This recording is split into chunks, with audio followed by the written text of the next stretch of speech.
गांव की, जहाँ के मर्द महिलाओं को हमेशा नीचा दिखाने की कोशिश में रहते।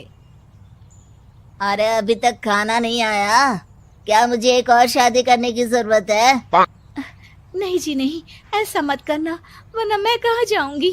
खाना लेकर मैं अभी आई जी। गांव की पंचायत में भी फैसले हमेशा औरतों के खिलाफ ही रहते। मैं जो फैसला सुनाता हूँ वो भगवान की आज्ञा होती है। इस लड़के ने अपने मन से शादी करके अच्छा नहीं किया। लड़के को घर भेज दो और इसकी शादी इसकी जाति की किसी लड़के से करवा दो, लेकिन ये लड़की, इसे तो गांव के बाहर निकाल दो। नहीं नहीं जमींदार साहब, ये क्या बोल रहे हैं? ऐसा नहीं हो सकता। मेरी बेटी मासूम है, इसे अच्छे बुरे की समझ नहीं है। अरे कहाँ जाएगी ये बेचारी? कहाँ जाएगी? इतनी चिंता है तो पूरे परिवार का गांव निकाला कर देते हैं। बेचारे पूरे बसे बसाए परिवार को गांव छोड़ना पड़ता है। चाहे जो हो, अगर बेटियों को कंट्रोल नहीं कर सकते तो गांव में रहने का कोई मतलब नहीं है। यहाँ औरतों को दब कर रहना होगा। कोई भी अपने हिसाब से कुछ नहीं कर सकता, सब ईश्वर की मर्जी से ही होगा। तभी गांव का एक आदमी दौड़ा दौड़ा आता है। सरपंच साहब, जमींदार साहब, वो कालिया है ना, उसकी बेटी पढ़ने के लिए शहर जा रही है। अच्छा, ये कब हो गया? और कालिया की हिम्मत कैसे हो गई ऐसा करने की? लेकर आओ उसे और उसकी बेटी को।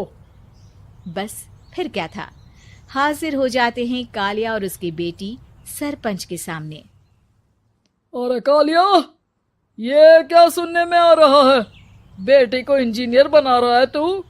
और ये बता, गांव में तो स्कूल नहीं है, फिर कहां से इतनी क्लास पास कर गई तेरी बेटी? राधा, जो कि कालिया की बेटी है, उसे लगता है कि सरपंच उसकी तारीफ कर रहे हैं। सरपंच जी, मैंने ऑनलाइन पढ़ाई की है, डिस्टेंस लर्निंग से। सभी में मैंने अच्छे नंबर पाए हैं, जिसे देखते हुए शहर की इंजीनियरिंग कॉलेज में मुझे स्कॉलरशिप मिली है। वाह जी वाह, क्या होती है ये? पहले तो ये बताओ, फिर आगे की बात करते हैं।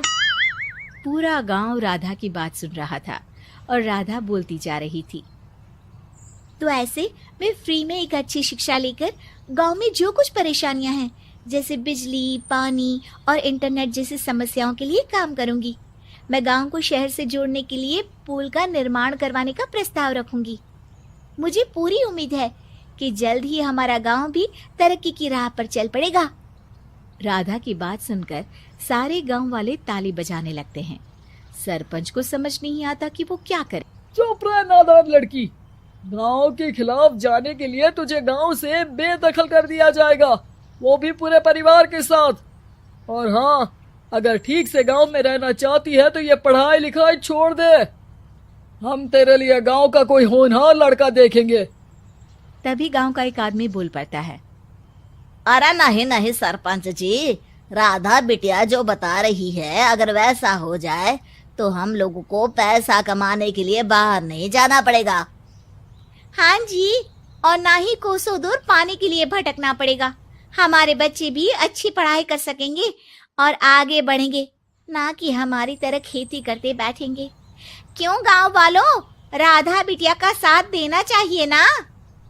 सरपंच देखता है कि गांव राधा के साथ है तो वो चुप हो जाता है। वो घर आकर अपने सलाहकार से बात करता है, जो बहुत ही चालाक किस्म का इंसान होता है।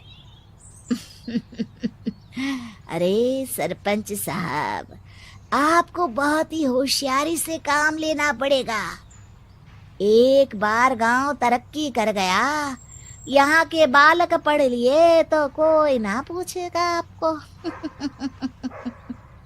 और फिर ये जो बेटा और बेटी है ना आपके, इनको भी आम लोगों की तरह ही जीवन जीना होगा। हाँ, लेकिन करे तो क्या करे? वो ना आप मुझ पर छोड़ दीजिए, बस मैं जैसा बोलूं करते जाइए।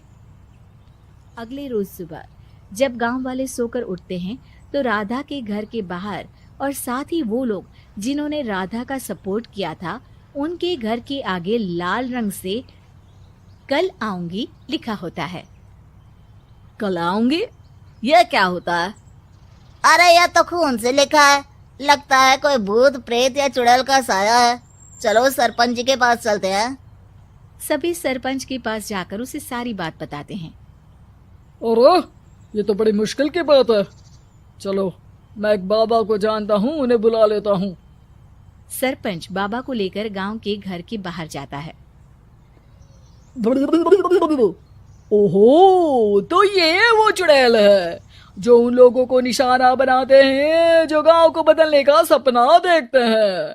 वो गांव को ऐसे ही संपन्न देखना चाहती है, वो नहीं चाहती कि कोई बाहरी यहाँ का कायाकल्प करे।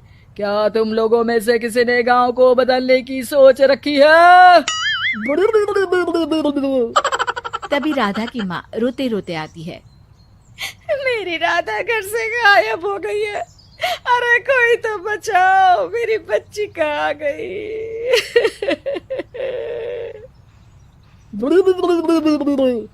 ले गई वो चुड़ैल, तेरी बच्ची को ले गई।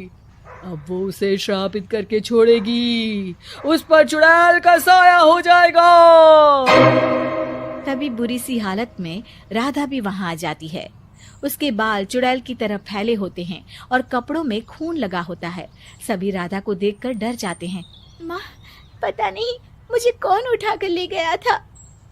अरे दूर दूर हो जा चुड़ैल, अब हम लोग इस गांव में नहीं रुकेंगे। अरे कैसी बातें कर रहे हैं आप?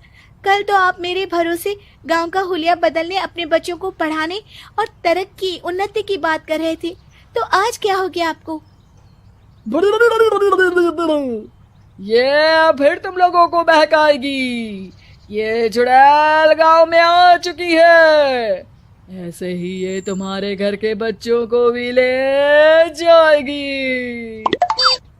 गांव वाले राधा को गांव से बाहर निकाल देते हैं। उसके माँ बाप रोते रहते हैं, लेकिन गांव वाले नहीं मानते। मैं भी अपनी बहन के साथ गांव के बाहर रहूंगा, लेकिन वो पढ़ाई नहीं छोड़ेगी। वहीं सरपंच के घर पर सलाहकार कहता है।